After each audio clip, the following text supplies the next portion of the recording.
여러분 안녕하십니까, 진성호입니다. 이제 대통령 선거가 불과 4개월도 남지 않았습니다. 자, 조선일보가 이 최근 대통령 선거의 여론조사 흐름을 분석해서 6번의 대통령 선거 중 5번은 대통령 선거 4개월 전의 여론조사대로 대통령이 당선됐다고 했습니다. 한 번은 예외는 노무현 전 대통령이었습니다.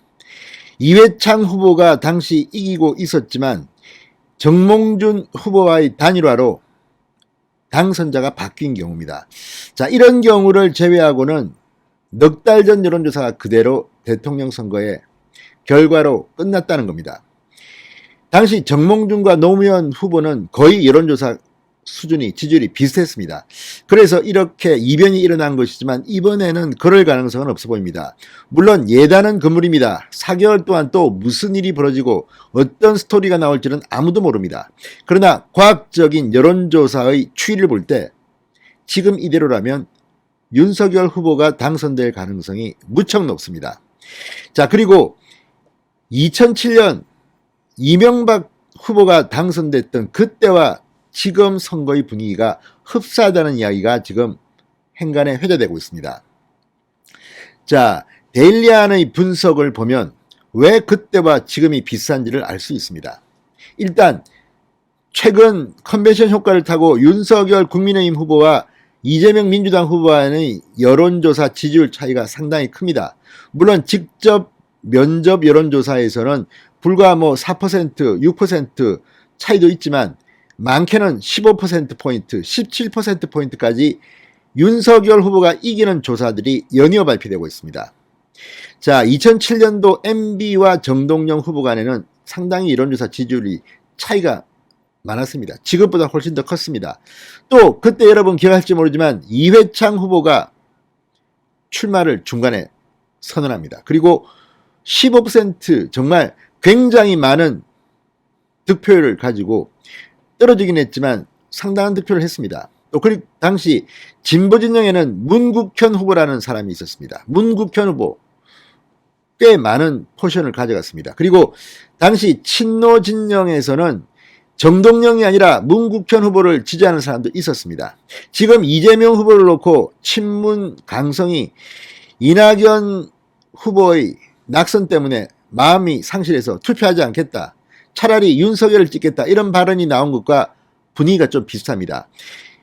또 하나, 당시 민주당의 정동영 후보 캠프는 그냥 지지율만 가지고는 우리가 힘드니까 당시 이명박 후보의 BBK 같이 한 방에 훅 가면 우리가 어부지리할 수 있을 것이라는 그런 기대를 갖고 있었습니다. 그래서 미국에서 누가 온다, 김경준이 입국한다, 또 여성이 온다, 아무튼 당시 저도 이명박 선대위에서 뉴미디어 책임을 맡았던 사람이기 때문에 상당히 치열한 전쟁이었습니다. 그것은 정동영과의 정책 대결도 아니었고 지금의 이재명, 윤석열 비슷합니다. 윤석열이 가족들 또는 본인의 연로 의혹 때문에 중간에 하차할 수 있다, 이렇게 주장하는 것과 비슷했습니다. 그렇지만 그런 일은 벌어지지 않았습니다. 이명박 후보는 압도적으로 아마 대통령 선거 역사상 2등과 1등의 차이가 그렇게 큰 적은 없었을 겁니다. 500만 표 차이입니까? 아무튼 압승을 했습니다. 자, 이번 선거도 지금 트렌드를 보면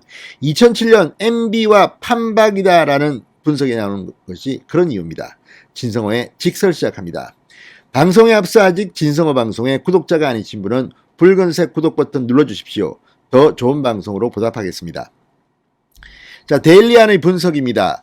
윤석열 후보가 최근 일주일 내에 실시된 각종 여론조사에서 경쟁 상대인 민주당 이재명 후보를 크게 따돌리면서 지금 2007년 이명박 후보처럼 대세론으로 여유있게 승리할 수 있을지가 귀추가 주목된다고 했습니다. 대세론입니다. 지금 윤석열 대세론이 확산되고 있습니다. 이재명 후보가 뒤엎기가 상당히 힘들 거라는 관측들이 나오는 이유입니다. 자, 윤석열 후보 국민의힘 전당대회에서 공식 대통령 후보로 선출되면서 지금 컨벤션 효과가 폭발적입니다. 자, 지난 6일, 7일 데일리안이 여론조사 공정에 의뢰해 설문한 조사에는 윤석열 46.8, 이재명 29.6, 오차범위 바뀐 17.2%포인트 차이가 났습니다. 17.2%포인트입니다. 이거 어마어마합니다. 자, 뉴스핌이 이 코리아 정보 리서치에 의뢰해서 6171 설문한 조사에서는 윤석열 46.1, 이재명 31.1, 이것 역시 15%포인트 차이입니다. 교통방송이 KSOI에 의뢰해 5.16일 설문한 조사는 윤석열 43.0, 이재명 31.2, 12%포인트가량 윤석열이 앞섭니다. JTBC가 글로벌 리서치에 의뢰해 6.171 설문한 여론조사 윤석열 39.6, 이재명 29.6, 이것도 10%포인트 차이입니다. 오마이뉴스가 리얼미터에 의뢰해서 7.181 조사한 그 여론조사는 윤석열 46.2, 이재명 34.2, 12%포인트입니다. 이렇게 지금 누구는 10번에서 윤석열이 다 이겼다, 20번에서 윤석열이 다 이겼다, 이렇게 말합니다. 그만큼 지금 윤석열의 대세로는 어마어마합니다. 자, 2007년 대선 때의 이명박 후보를 윤석열 후보가 연상시켰다는 그런 지적이 그래서 나오는 겁니다. 그때처럼 대세론이 확산, 아주 여유있게 큰 차이, 압도적인 정권 교체가 가능할 것이라고 낙관론을 피는 겁니다. 그렇지만 마지막 순간까지 치열하게 싸워야 됩니다. 지금 김종인이니 이준석이니 이런 거로 가지고 이렇게 시간 소모할 필요 없어요. 조용히 뒤에서 그냥 논의하시고 선거대책위원회가 구성되면 그때 발표하면 됩니다. 왜 자꾸만 공개적으로 이런 이야기를 이준석은 하는지 모르겠습니다. 자, 여건을 한번 분석해 보겠습니다. 2007년 대선 때는 노무현 정권에 대한 국민적 환멸이 심해서 이게 다 노무현 탓이다, 이런 말들이 나돌았습니다. 심지어 한 자릿수 노무현 지지율이 나온 적도 있습니다. 지금은 그 정도는 아니지만 문재인 정권에 대해서 정권 교체를 해야겠다는 여론이 20%포인트 높은 여론조사들이 잇따라 발표되고 있습니다. 자, 또 하나, 지난번 윤석열과 홍준표의 경선 치열했습니다. 2007년은 이명박, 박근혜 훨씬 더 치열했습니다. 당원 투표율이 70%를 넘었습니다. 자, 그때도 민심과 당심이 엇갈렸습니다. 자, 이번 대선을 두고도 그때와 비슷하다는 그런 분석이 나오는 이유입니다. 당시 대통합민주신당은 정동영 후보를 대통령 후보로 선출했지만 친노 일각은 오히려 문국현 후보를 상징적, 심정적 지지를 보내기도 했습니다. 일부지만. 자, 민주당도 이재명 후보를 선출했지만 친문 일각에서는 비토 여론, 후보 교체론이 여전합니다. 이걸 보면 그때와 상황이 비슷하다는 겁니다. 자, 야권에서도 제3의 후보 무소속 이해창 후보가 대선에 독자 출마해서 완주했습니다. 내년 3월 9일 대선을 앞두고 올해에도 야권으로 간주될 수 있는 안철수 국민의당 후보가 있습니다.